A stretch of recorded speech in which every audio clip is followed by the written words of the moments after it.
રાજકોટ જિલ્લાના પડધરી ગામ અને આસપાસના વિસ્તારોમાં નિર્દોષ ખેડૂતોના ખેતરોમાં કોર્પોરેટ કંપની દ્વારા જબરજસ્તીથી અને અમાનવીય રીતે નાખવામાં આવી રહેલા મહાકાય વીજ પોલના વિરોધમાં આજે ખેડૂતોમાં ભારે જનાક્રોશ જોવા મળ્યો।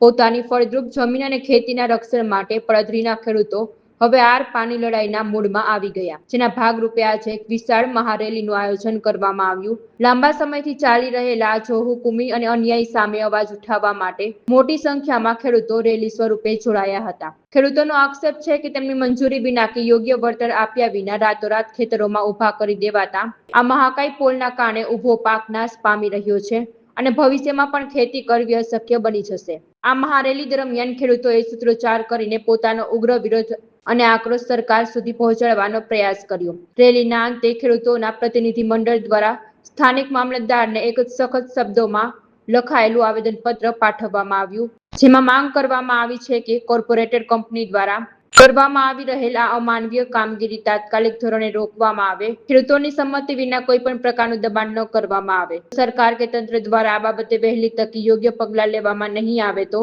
આગામી દિવસોમાં આ આંદોલનને વધુ ઉગ્ર બનાવવાની ચીમકી પણ ઉચ્ચારવામાં આવી।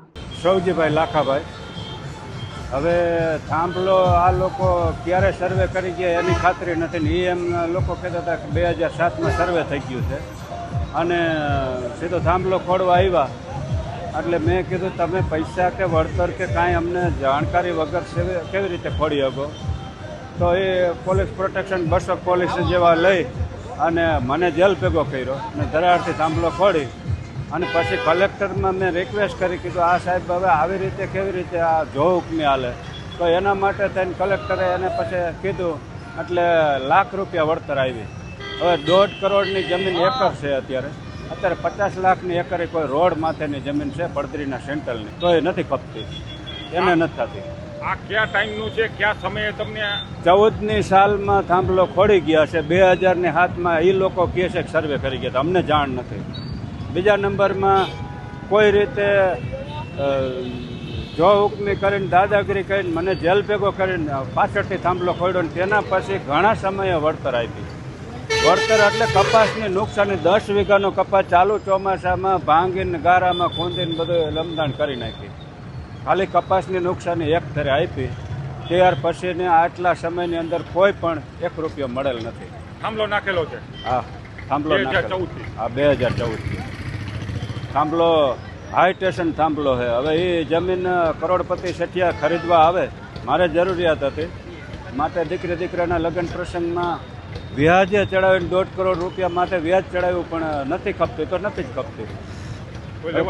હા, એટલે દીકરાના લગ્ન પ્રસંગ આ તે આપણે કરવામાં ઘણી બધી મુશ્કેલી, ઘણું બધું કરજ આપણે માથે ચડી રહ્યું છે। તમારી માંગ શું છે? હવે આજે રેલી નીકળી છે, માંગ ભાઈ માંગ તો આ થાંભલાનું અમને વળતર પૂર્ણ મળવું જોઈએ। અમારી જમીન આખી હવે એ લોકો ખાલી થાંભલા 4 પાયાનું જ વળતર આપે તો તાર નીકળ્યા, એને આખી 10 વીઘાની જમીનનો આખી ખપતી બંધ થઈ ગઈ। હવે એનું કોઈ વળતર આખી જમીનનું વળતર અમારે શું ગણવાનું?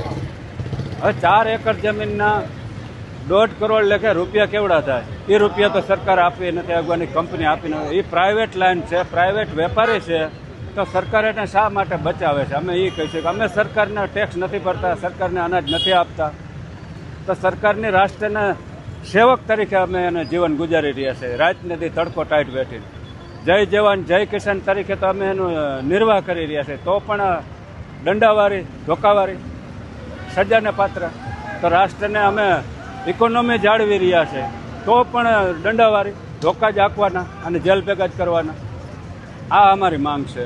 ડોબરિયા વિજય, ગામ તરગડી। આજે મહાકાય વીજ લાઈનો અમારા ખેતરોમાં જબરજસ્તી ઉદ્યોગપતિઓ નાખે છે, એનામાં અમે વળતર માટે કે અમને યોગ્ય ન્યાય મળે એવી સરકાર પાસે અમારી અપીલ છે કે અમને પૂરું વળતર મળે, કાંઈ અમને એની જે કાંઈ મળવા પાત્ર હોય એ મળે અને સારી કિંમતી જમીનો જે બરબાદ થઈ રહી છે એનો બચાવ થાય। કારણ કે આપણો ખેતી પ્રધાન દેશ છે, તો ખેતી જ નહીં વધે તો આપણે શું કરશું? આજે 200 દેશની માલિકો, આપણો ખેતી પ્રધાન એવો દેશ છે કે જ્યાં આજ 200 દેશની આપણા દેશ ઉપર નજર છે કે અહીંયા હરેક પ્રકારની ધાન્ય, કઠોળ કે અવનવી વસ્તુઓને આપણે ઉપજાવી શકીએ છીએ. તો આ ખેતીથી જ આપણો દેશ મહાન ગણાય છે. તો આજે ખેતીની વચ્ચે તો શું કરશું? વળતર અમને અમારી જે જમીન છે, જેના જગ્યાના ભાવ છે, એનું 4 ગણું વળતર મળે એવી અમારી અપીલ છે. ત્યાં પૂરા પહોંચવા ન દીધા ને અમને. અમે અહીંથી ગયા હતા ત્યારે અમને પૂરા પહોંચવા ન દીધા. વચ્ચે જ અમારી અટકાયત કરી અને આખી રેલીને રમણ ભમણ કરી નાખી. આજે શું રેલી કાઢી છે? બસ અમારે આ મામલતદાર સાહેબને અમારી ઉપર જે અત્યાચાર થાય, ખેડૂતો ઉપર અત્યાચાર થાય છે, એને અમે અલ્ટિમેટ આપવા માટે આજે બધા ખેડૂતો જોડાયા છે. આજુબાજુ પડધરી તાલુકાના ટોટલ તમામ ખેડૂતો જોડાયા છે. ગામડેથી પોતાના સ્વયં રીતે આવ્યા છે. જે કોઈને ધાકધમકી કે દબાણ નહીં, પણ પોતપોતાની ઈચ્છાએથી આવ્યા છે. અને અમને યોગ્ય ન્યાય મળે એવી અમારી મામલતદાર સાહેબ શ્રીને અમારી માંગ છે.